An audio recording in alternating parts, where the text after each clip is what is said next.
Okay, so now let's start making some stuff move. A couple of things that we want to work on for this shot, a couple of things that I would like to accomplish is I would like to have Winslow here, my alien rig, and we'll talk about him later. I'd like to have him be surprised by what he sees come out of this box.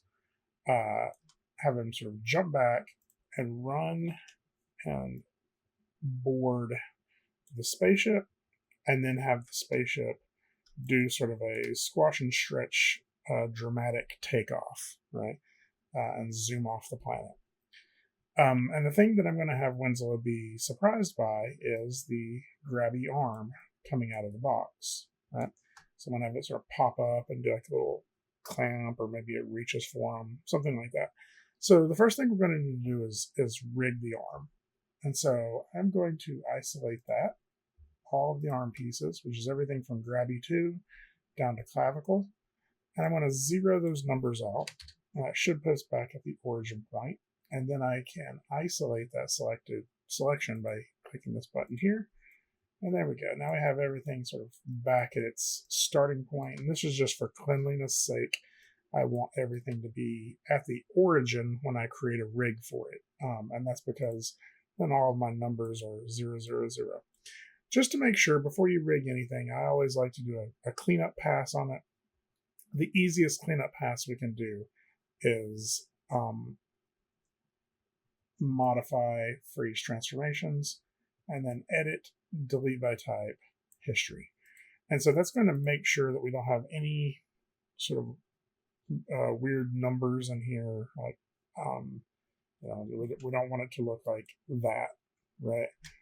We want it to be zeroed out with ones on the scale. And we also want to make sure that any of our history that we had from modeling or creating these objects are gone. And that's what deleting history does.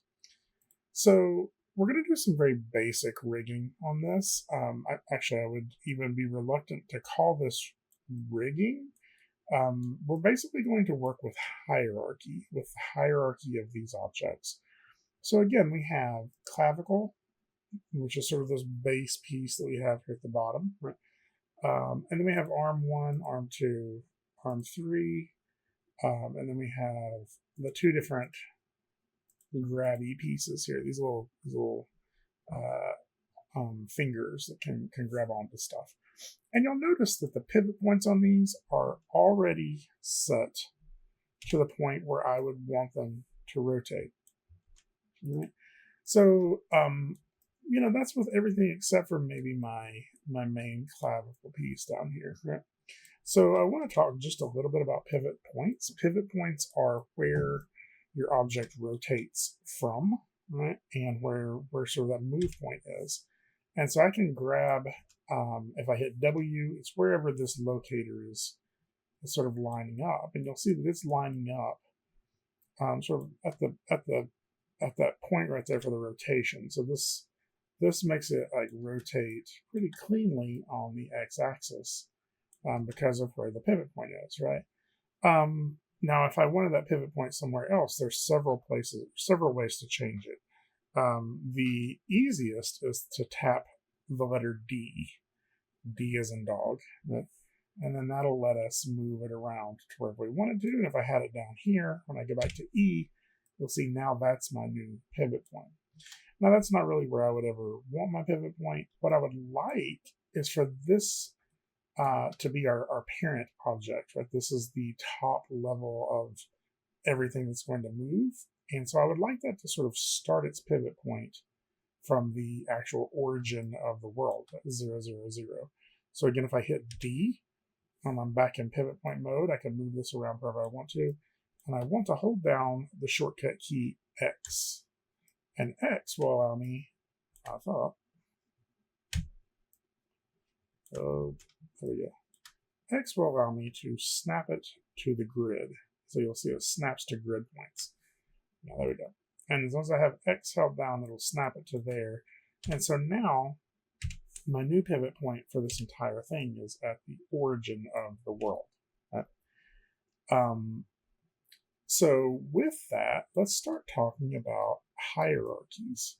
So we've learned a little bit about this already, but hierarchies are, I like to think of them as like a chain of command, I guess you'd even call. So, for example, if I were thinking about this like a real arm, I would realize that if I were to rotate this top piece right here, I would expect all of these pieces underneath it to go with it, right? But right now, there's nothing. There's no hierarchy at all. These are all just individual objects out here in space, rotating however they want to.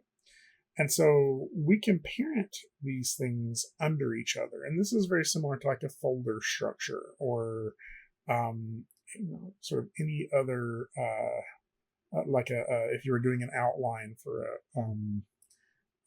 a paper you're writing, right? It's like the hierarchy of nesting things within each other. So if I have arm 1 here and I have my clavicle and I want arm 1 to go with my clavicle whenever I move clavicle, then I need to select arm 1 and parent it under clavicle. I believe I've done this in the right direction. Arm 1 clavicle, and I go edit, parent. And so you'll see what happened is arm 1 is now underneath clavicle. Now I can do that just with the shortcut key P, but what that means is now if I move clavicle, arm 1 moves with it. But if I select arm, and you'll see I rotated it 46 degrees, or right there. But if I select arm 1, I haven't rotated it at all. It just went with the clavicle when it moved. It hasn't moved itself at all. So I have to rotate it as well if I want to be able to control it. Right? And so this is how a parent-child relationship works, or what we would call a hierarchy. And you think of hierarchies in systems like the royal family or something like that. The queen is higher than the prince, and the prince is higher than a duke, and all of those things. So it's a chain of command, and you would think that in those situations it would be a parent controlling a child, which is how you would think of like if you were walking through the parking lot at a grocery store. The parent has the hand of the child, and the child follows the parent, right? And that's sort of that thinking, even though I don't know that's how it always works in practice.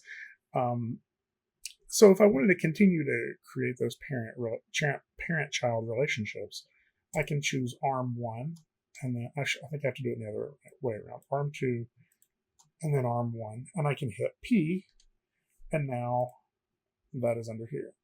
And I think there's also a way to ungroup those is Shift P. So if I have that selected and I hold Shift P, it will take it out of that hierarchy entirely and put it way down here where that's very not very useful way back on there. So what I'm going to do is show you another way to create that hierarchy using the outliner. And so if I click on this and just drag, it just highlights stuff, right? But if I want to move this, I can middle mouse click. And that's if you have a scroll wheel, that's just pressing that scroll wheel down until you feel it click. And then I can drag this wherever I need to. And what you'll see is I can drag it back here above clavicle. But if I wanted to put it within the hierarchy, I could drag it on top of arm 1. And now I have this hierarchy that goes clavicle, arm 1, arm 2, right? Now I always want to hit undo and get this back to my starting point before I change any of these hierarchies, because if I don't, if I were to drag arm 3 here now, it will work, but it's kind of broken, right? So let me undo that, get this back to my origin point, arm 3, drag that on top of arm 2, and then grabby 1 and 2, I want both of those to be under arm 3. I don't really want to rotate grabby 2 and grabby 1 be affected. I want them both to be sort of on their own. So I want to select both of them and middle by holding down control. If I hold down control, I can select them both. And then I can middle mouse drag both of those onto arm 3. And so now I should have this entire chain of command here that allows me to pose this arm however I want to. And then I can even get these things here. Now, if this selector, like if I want to select this other object, this rotation gizmo is kind of in my way. If that's ever in your way and you just need to hide it, you can hit Q, like Q as in Queen, right? And that'll let you do that. And then you can go back to E to rotate again. Okay, so now I can pose this however I want to, right? And then the great thing about resetting our rotation earlier when we froze our transformation is if I want to just get this back to a starting pose, all I have to do is highlight, so I have to select everything, right? And then highlight the rotation numbers and just type in 0, and it'll put it back at its starting point. Now I should be very clear about something. I can start animating this, right? But let's say I rotate this down. All of the objects underneath, I rotated clavicle, all of the objects underneath it rotated as well, right? But and even though they're all highlighted, I don't have all of them selected. I just have clavicle selected. So if I hit S right now, I just set a keyframe on clavicle, right? But I did not set a keyframe on arm 1 or arm 2 or any of these others. If I want to set a keyframe on everything, I need to either drag select everything like this, or I can click clavicle and hold shift and highlight all of them. So they have to all be highlighted in the outliner before that key that I set is applied to everything. Right? And so now let's just look at how some of this might work. Let's just go ahead and, with everything selected, I can also kind of rotate everything together. Right? Get a little bit of something like this. Right? And highlight all of that again and hit S. And so you'll see now my arm moves together, and then I can maybe zero all that back out. Maybe rotate this here, this here, let's do like this. We open it up. Again, hit S. And so now you're seeing this arm move around, right?